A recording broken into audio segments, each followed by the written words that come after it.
오늘 말씀의 제목은 무엇을 탄식합니까? 라는 제목으로 함께 은혜를 나누려고 합니다. 여러분, 탄식한다라고 하는 것은 문제의식이 있다는 것입니다. 탄식한다라고 하는 것은 그래도 그 문제를 해결해 보려고 애쓰는 흔적이 있는 것입니다. 문제의식이 없는 사람은 탄식하지 않습니다. 문제의식뿐만 아니라 그것을 해결해 보려고 하는 사람은 결코 울지 않습니다. 여러분, 씨를 뿌릴 때도 울며 씨를 뿌리는 자, 그것은 수확을 위해서. 그런데 여러분, 농부가 씨를 뿌릴 파종의 시기가 되면 희망이 차고 기쁨이 넘쳐야 되는데 왜 웁니까? 씨를 뿌려도 이것이 과연 이 씨앗이 날까? 왜요? 지속된 가뭄이 듭니다. 계속되어진 그런 전쟁이 있습니다. 이것을 뿌려놔도 약탈꾼들이 와가지고서 거들때면 우리는 먹어보지도 못하고 다 쓸어가 버립니다. 여러분, 그것은 전쟁이 없다 할지라도 우리나라의 역사 속에서도 저 고려 말이나 조선시대 말때 이 나라가 바뀌어질 때 보면 농민들이 자기가 경작하는 밭, 남에게 특별히 소작농들에게 있어서는 그 다른 사람들의 밭을 빌려가지고 씨앗을 뿌리면 원래 기본이 50%를 그 세금으로 가져가요. 그런데 나라가 망할 때 되면서 보면은 50%가 아니라 70%, 80%를 세금으로 이 사람 저 사람한테 다 뺏기는 거예요. 그러니까 이 씨앗을 뿌려도 이게 흡족하게 먹고 자식들을 양육하고 그리고 교육할 수 있는 환경이 전혀 되지 않아요. 여러분, 그런 상황 속에 집안을 책임져야 될 가장, 그리고 또 부모는 그 씨앗을 그럼에도 불구하고 뿌리러 가야 돼요. 왜요? 파종의 떨을 놓치면 또 그 씨앗이 그나마도 열매를 맺지 못하기 때문에 그렇습니다. 여러분, 그럼에도 불구하고 한 치의 땅이라도 한 뼘의 땅이라도 더 씨앗을 뿌리고 그곳에서 곡식과 열매가 나서 그 굶주리고 움켜진 배를 채워보려고 하는 그러한 사람의 탄식과 눈물 아십니까? 여러분, 어쨌든 탄식이 있다라고 하는 것은 그래도 소망이 있다라고 하는 것입니다. 혹여라도 지난 한 주간 동안 여러분들 속에는 어떠한 탄식이 있었습니까? 나는 그냥 모든 것들이 다 좋습니다. 여러분, 그런 사람 감사를 많이 하십시오. 모든 일들이 좋은 것, 모든 일들이 잘 될 때는 감사하고 찬송하라고 했어요. 그런데 때로는 질병이 오고 때로는 인생의 위기가 오고 내 삶에 여러 함정들이 왔을 때는 어떻게 합니까? 여러분, 그럴 때도 헤헤거리면 그건 약간 정신이 나간 사람인 거예요. 그런데 그때 우리가 내 삶에 상처가 오고 그리고 또 통증이 오면 신음할 수밖에 없고 그것으로 인해서 인상을 찌푸릴 수밖에 없지만 그 탄식할 때 우리가 무엇을 때문에 무엇을 가지고 탄식하는지는 되돌아봐야 된다라고 합니다.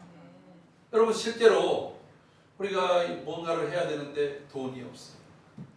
어제 우리 노예에 제가 아주 존경하고 좋아하는 목사님 가정에 아들이 결혼을 했어요.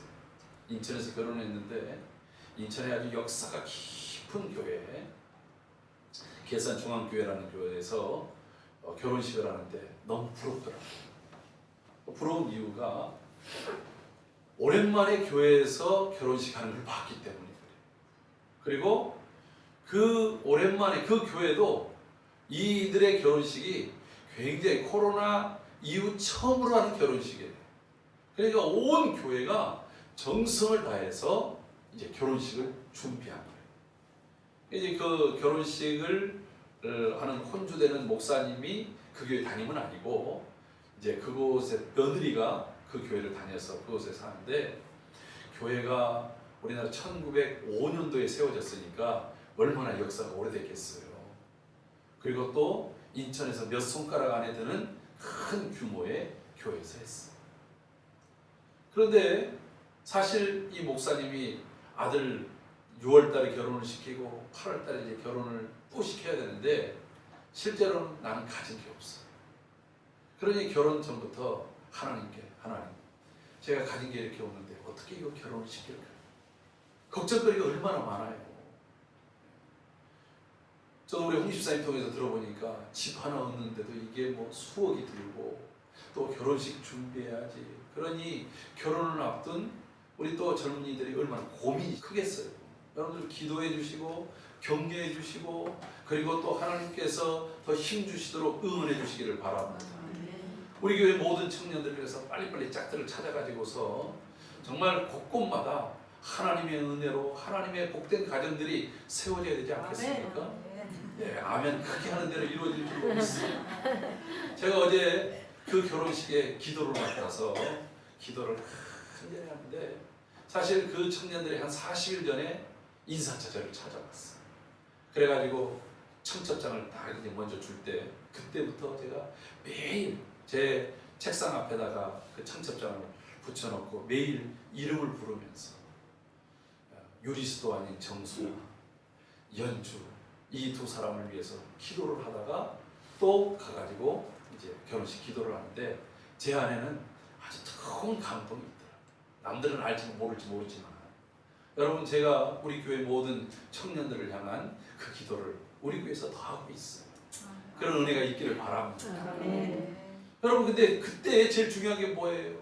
돈만 있으면 문제가 아니잖아요. 집도 구해주고 다 예물도 다 해주고 그 다음에 또 필요한 모든 것들도 다 사줄 수 있는데 돈이 없는 거예요.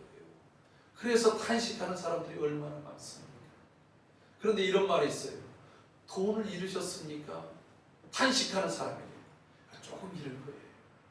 사실 돈이 없으면 난 모든 게 다 없는 것 같지만 그렇게 말하더라고요. 근데 여러분 어떤 경우는 명예를 잃었어요. 사람들에게 손가락질 당합니다. 진탄을 당합니다. 그러면 상당히 많은 돈보다 더 큰 상처를 받은 것입니다. 그런데 또 건강을 잃으면 모든 것을 잃었다고 사람들이 말해요. 여러분 건강을 잃어보십시오. 아무리 맛있는 게 있어도 맛이 느껴집니까? 아무리 좋은 옷이 있어도 그거 입고 싶은 마음이 있습니까? 아무리 비싼 침대가 있어도 잠자리가 편합니까? 건강치 못하면 힘들어요. 건강할 때는 맨바닥에 자도 머리만 닿기 전에 그냥 3초 전에 콧소리가 나고 그리고 또 잠을 자면 누가 떼매가고 막 홍수가 나도 모르는데 이게 건강치 못할 때는 자다가 몇 번씩 깨고 그러지 않습니까? 근데 여러분 이런 걸 잃으면 사람들이 탄식하고 눈물을 짓습니다. 근데 오늘 우리 그리스도인들은 무엇 때문에 탄식해요? 우리도 때로는 필요한 돈이 없을 때, 때로는 사람들에게 수모를 당하거나 내 명예를 잃었을 때, 때로는 내가 몸이 아프고 건강을 잃었을 때 여러분 사람이 기운도 없고 모든 낙이 떨어지는 거예요. 사람이 자기가 믿음 가지고 내가 믿음으로 이겨내야지. 내가 믿음으로 돈이 없어도 믿음으로 내가 때로는 사람들에게 손가락질을 하고 수모를 당해도 예수 때문에 욕을 먹어도 그리고 내가 때로는 몸에 고통이 오더라도 나는 믿음으로 이겨낼 거야. 이런 의식을 갖는데 제가 이제 지난 주간에 욕심을 내가지고 막 원하는 게 있어요. 막 먹다가 급체를 했어요. 그래가지고 너무 깊은 밤이라 어디 병원도 못 가고 그래가지고 하루 밤새에 5번을 토했어요. 이게 잘 안 나오니까 손가락을 넣어가면서 숨도 못 쉴 것 같고 그랬더니 그 뒷날은 힘이 쭉 빠져가지고 인생 살맛이 전혀 안 나오더라고요. 이게 사람이 얼마나 간사한지 몰라요. 여러분 우리가 이런 것들 가지고 탄식하지 않습니까? 그런데 오늘 본문 속에서 정말 눈물을 짓고 어느 정도로 탄식을 심하게 했냐면 자신의 눈물로 침상을 띄울 정도로 탄식하던 사람이 하나 있습니다. 근데 그의 탄식은 우리의 그런 탄식과는 조금 결이 다른 탄식이었다. 그 사람은 다윗입니다. 여러분 그 다윗이 지금 돈을 잃어서 탄식한 것 아니었습니다. 자신의 모든 명예가 떨어졌기 때문에 탄식한 것보다 자신이 건강을 다 잃어서 힘이 없어서 탄식한 것보다 더 심각한 탄식을 하고 있습니다. 그 탄식이 무엇인지 아십니까? 오늘 본문에 이렇게 말합니다. 우리 다 같이 11절 말씀을 먼저 읽어봅니다. 같이 읽어볼까요? 시작. 나를 주 앞에서 쫓아내지 마시며 주의 성령을 내게서 거두지 마소서. 오늘 다윗이 탄식하며 눈물로 기도하는 것은 뭐냐면, 하나님, 나를 주의 얼굴 앞에서, 주님 앞에서 쫓아내지 마십시오. 멀리하지 마십시오. 주님, 내게서 성령을 걷어가지 마십시오. 이렇게 탄식하고 있는 거예요. 여러분, 지금 이 시편 51편은 어떤 상황 속에서 지어진 그러한 시냐면, 다윗이 인생의 최대의 위기를 맞이했습니다.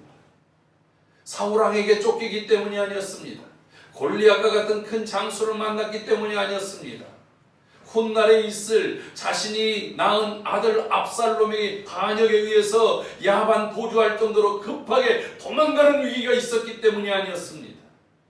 자신이 교만함 때문에 인구 숫자를 셌다가 백성이 무려 7만 명이나 온역에 죽었던 일 때문에 일어난 것이 아니었습니다.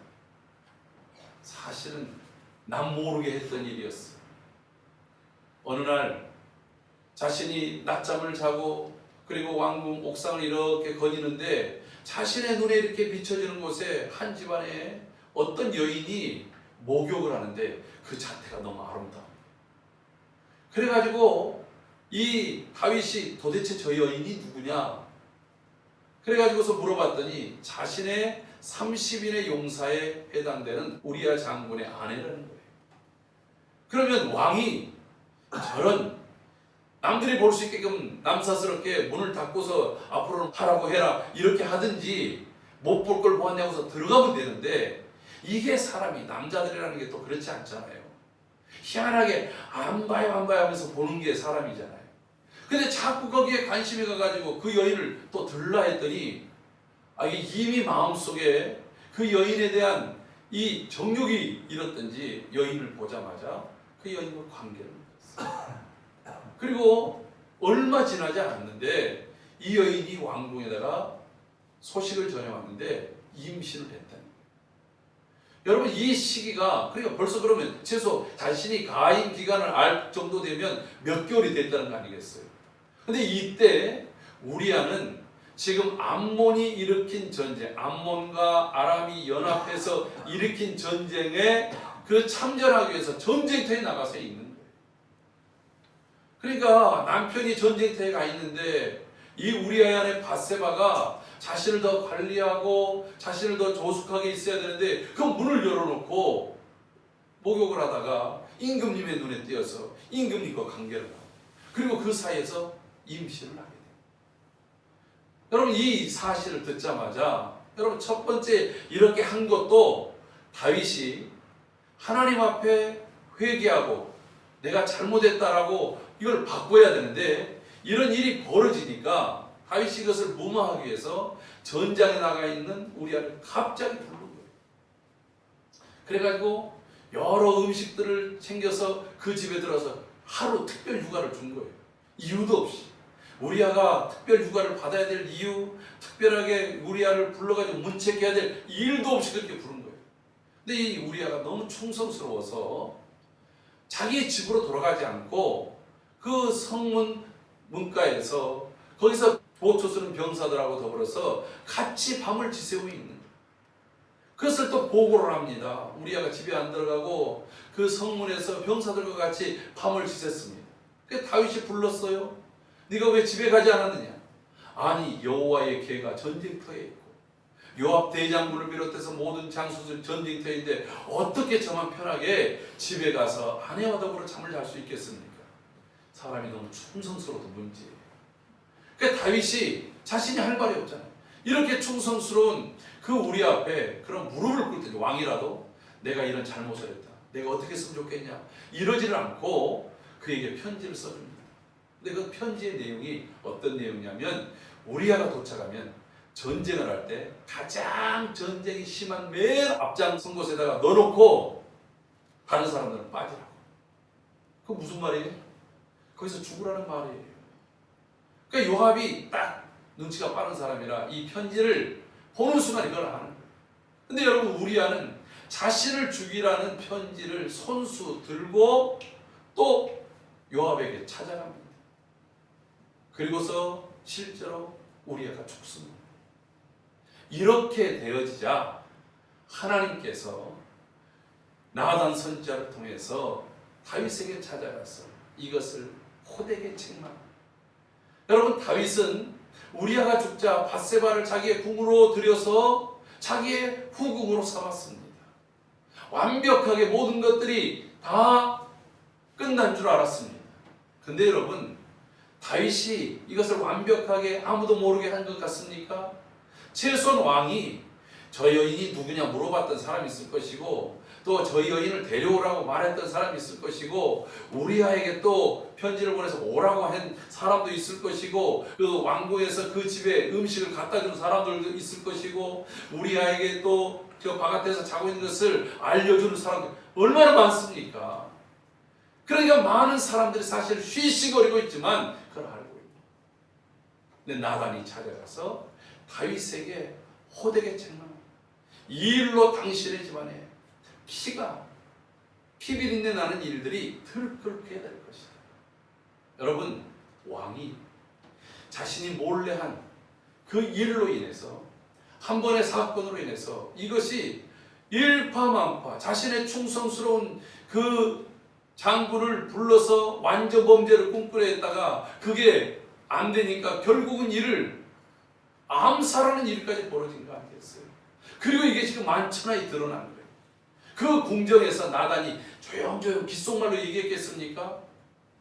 성경의 내용을 보면 그 궁궐에 있는 수많은 사람들이 다 들을 정도로 책망을 한 거예요. 여러분, 왕이 더 이상 왕으로서의 채통, 면모, 왕으로서의 권위 다 사라졌어요. 다윗이 어떤 사람입니까? 하나님의 마음에 가장 합한 사람이라고 했어요. 그리고 모든 역사, 왕들 속에서 다윗과 같은 사람이 없었다. 내 마음에 드는 사람은 다윗밖에 없었다. 하나님이 그렇게 인정했던 다윗이 이 한 번의 실수가 점차 커져가지고 일파만파로 나타났으니, 그리고 그 결과가 나단을 통해서 이 이야기를 들을 때 다윗의 심정이 어떻겠나? 정말 어디 지구문이라도 들어가고 싶어. 아니, 차라리 죽고 싶은 마음 아니었겠어요? 그 심정을 알아요. 그런데 그것을 다윗은 어떻게 받아들이냐면, 내가 지금 이것이 부끄러웠다, 내가 이제 수모를 당했다, 아유 저 나단을 차라리 없애버리고 싶다, 그게 아니고 하나님 앞에서 나의 죄가가 드러났다. 하나님 앞에서 이 드러난 죄가로 인해서 하나님이 나를 버리실까, 하나님이 내게 주신 성령이 떠나버리실까, 이게 가장 두려웠던 것입니다. 왜요? 여러분, 하나님이 손이 짧아서 우리를 돕지 못한 게 아니잖아요. 하나님의 능력이 모자라졌기 때문에 우리의 필요를 채우시지 못한 게 아니잖아요. 선지자 이사야는 이렇게 말합니다. 너희의 죄악이 하나님과 너희 사이를 갈라놓았다. 여러분, 죄는 하나님과 우리 사이를 갈라놓습니다. 아담과 하와의 죄가 하나님으로부터 멀어지게 있고, 하나님을 볼 때에 너무나도 사랑스럽고 하나님 앞에 가까이 나아가던 그 아담과 하와가 두려워하여 숨어버렸다. 여러분, 서로 이는 내 살 중에 살이요 뼈 중에 뼈라고 그렇게 사랑하며 서로 벌거벗었으나 부끄러움이 없었던 그 아담과 하와가 서로를 볼 때 부끄러웠다라고 합니다. 죄는 부끄러움과 두려움을 줍니다. 그리고 서로의 사이를 갈라놓습니다. 그 속에 기쁨을 앗아가 버립니다. 여러분, 내가 아무리 돈이 많아도 내 속에 기쁨이 없다면 삶의 의미가 있겠습니까? 내가 아무리 건강이 뛰어나도 내 삶에 소망이 없고 의미가 없고 가치가 없다고 한다면 여러분, 그 건강이 무슨 의미가 있겠냐 이거예요. 사람들이 나에게 아무리 찬송을 하고 높여준다 할지라도 내 속에 하나님께서 앗아가버린 그 성령, 하나님의 영이 없다고 한다면 나는 시신에 불과하다. 오늘 다윗이 탄식하는 것이 바로 여기에 있는 것입니다. 여러분, 오늘 우리의 탄식이 무엇인지를 한번 돌이켜 보십시오. 우리가 지난주에 오직 성령으로 충만함을 받으라고 얘기했습니다. 왜 오직 성령으로 충만함을 받아야 됩니까? 바로 이 시대가 악한데 이 시대를 지혜롭게 사는 비결이 바로 성령 충만함입니다. 성령으로 충만할 때 성령이 우리에게 진리로 가르치시고 의로 지도하시고 우리의 삶 속에서 사랑과 희락과 화평과 온유와 절제와 양선의 열매를 맺을 수 있도록 하는 것이 바로 성령에 충만되어진 사람의 삶인 것입니다. 할렐루야. 행복하기를 원하십니까? 아까 우리가 맨 첫 찬양을 행복이라는 찬양을 불렀어요. 근데 제가 오늘 이 가사를 보면서 읽는데 이렇게 들었어요. 여러분, 화려하지 않아도 정결하게 사는 삶, 가진 것이 없어도 감사하게 사는 삶, 내게 주신 작은 힘으로 나눠주며 사는 삶, 눈물 날 일이 많지만 기도할 수 있는 것, 억울한 일이 많지만 주를 위해 참는 것, 비록 짧은 우리의 삶이지만 주 뜻대로 사는 것, 이것을 이 사람은 행복이라고 얘기했어요. 근데 이 행복을 어떻게 누릴 수 있어요? 아니, 어떤 미친 사람이 화려하지 않는데 어떻게 정결하게 삽니까? 가진 것이 적은데 어떻게 감사합니까? 그럴 수 있어요? 이거 너무나도 시적인 거 아닙니까? 근데 이분은 진짜로 이렇게 자기가 이것이 행복이라고 하는 것을 알았어요. 근데 왜 그럴까요? 성령께서 그 안에 내주하시고 역사하시고 그 속에 충만해지니까, 예수로 충만해지고 성령으로 충만해져 있으니까 내 현실은 화려하지 않지만 나는 정말 예수 닮아 정결하게 삽니다. 이것이 나의 가치입니다. 내가 가진 것이 적지만 너무너무 감사합니다. 제가 진짜 이번 주에 제가 금요일날 오신 성도님들에게 그렇게 얘기했어요. 제 아내와 더불어서 우리 3층 베란다에, 좁은 베란다에 테이블을 하나 이렇게 놓고 의자 이렇게 놓고 둘이서 커피 한 잔씩 막 마시면서 하나님께서 우리를 이곳까지 인도하시고 지금까지 지켜주신 일들을 서로 이렇게 고백하면서 너무너무 감사하다. 진짜 감탄사를 하고 너무너무 감사하다. 이런 고백을 했어요. 여러분, 그렇게 할 수 있는 거예요. 통장에 잔고가 많아서일까요? 여러분, 그냥 노후 준비가 다 됐기 때문일까요? 아닙니다. 그런 것과 상관없이 오늘 하루를 살아가는 것, 하나님이 주신 사명이 있고 성도들이 있고 섬길 수 있는 교회가 있고 하나님이 이 지역을 위해서 일할 수 있고 기도할 수 있고 이렇게 살아가는 것이 너무 행복한 거예요. 성령이 내 안에 함께 거하시는 것이 너무나도 좋은 거예요. 여러분, 그때에 고백하는 것, 세상은 이것을 어떻게 알 수 있겠습니까? 제 집안 식구들도 이해를 못해요. 뭘 그렇게 우리 보고, 우리 처갓집에서도 뭐 그렇게 좋네요. 아니, 좋은 걸 좋다고 그러지 그럼 좋은 걸 안 좋다고 합니까? 진짜 행복한 걸 행복이라고 그러지 행복하지 않다고 말합니까? 주님이 거하시면, 주님이 내 속에 거하시면, 주의 성령이 내 속에 있으면, 그러니까 다윗은 그 맛을 아는 거예요. 성령이 그 안에 충만했을 때는 골리앗 앞에 있을 때도 두렵지 않았어요. 여러분, 아무리 블레셋 군대가 많이 있다 할지라도 그것이 두려운 게 아니에요. 여러분, 그가 광야에서 도주자의 삶을 산다 할지라도 그것이 결코 힘들지 않은 이유가 주님이 함께 하십니다. 성령이 계시네. 성령이 계시네.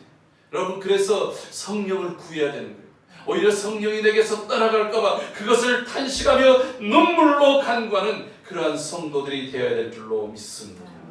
성령이 우리 가운데 거하실 때 다윗이 고백한 10절에 고백한 것처럼 하나님이여 내 속에 정한 마음을 창조하시고 내 안에 정직한 영을 새롭게 하소서. 여러분, 주의 영이 거할 때 내 속이 날마다 새로워지는 거예요. 보여지는 게 새롭고요, 먹는 게 새롭고요, 말하는 게 새롭고요, 사람들 만나는 게 새로워지는 거예요. 여러분, 분명히 옷은 수십 년 된 옷을 입었어도 그 삶이 새로운 거예요. 할렐루야. 아무리 새 옷을 걸치고 와보세요. 내 삶이, 내 심령이 지금 온갖 수심으로, 온갖 세상적인 그런 걱정으로 가득 차 있으면 다른 사람들 다 안다니까요. 화장을 아무리 진하게 해가지고 변장을 하고 왔어도 다 보여요. 그런데 화장을 안 했어도 그 속에 예수의 영으로 주의 은혜를 사모하며 하나님이 주의 말씀이 내 안에서 나를 붙들고 있으면 여러분, 그 은혜가 충만하고 그 모습이 화장, 뷰티샵에 가서 그냥 수백만 원을 주고 한 것보다 훨씬 더 아름다운 줄로 믿습니다. 오늘 그 아름다움을 한번 보여주세요. 비록 마스크 속에 있지만 여러분의 아름다움이 주의 영이 내 속에 가요. 그러므로 오늘 다윗의 탄생, 비록 그의 허물에서부터 출발했지만 오늘 하나님 내가 잘못했습니다. 그 잘못 때문에 늘 기억하며 충신을 잃었고, 내가 정말 잘못 때문에 한 아이를 잃었고, 내가 잘못 때문에 하나님의 권위, 하나님의 기대, 이 모든 것들을 잃었고, 사람들이 저게 다윗이야? 저게 하나님이 가장 마음에 합한 사람이야? 여러분, 그것은 뒷전에 두더라도 내가 잘못했습니다.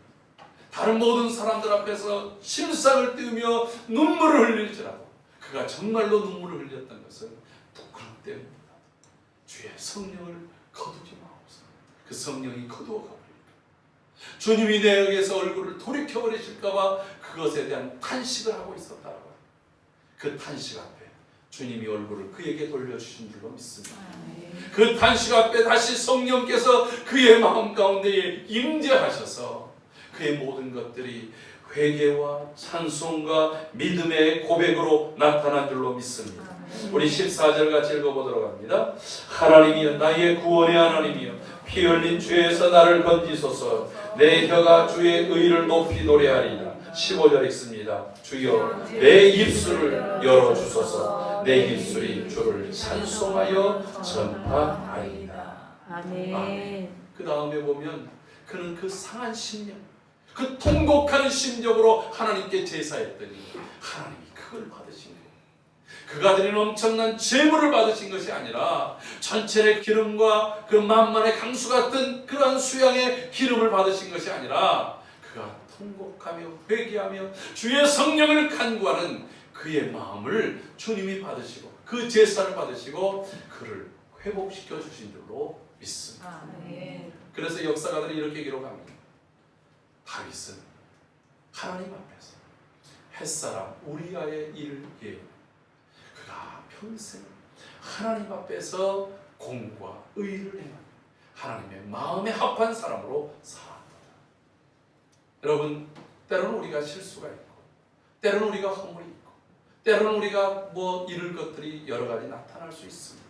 그때 그럼에도 불구하고 우리가 먼저 탄식하며 구하는 것은 하나님, 나의 허물과 나의 연약함, 나의 실수와 나의 부족함 때문에 주의 얼굴이 내게서 돌려지고, 그리고 주의 성령이 내게서 거두어가는 일들이 없도록 주님, 내 안에 거하시옵소서.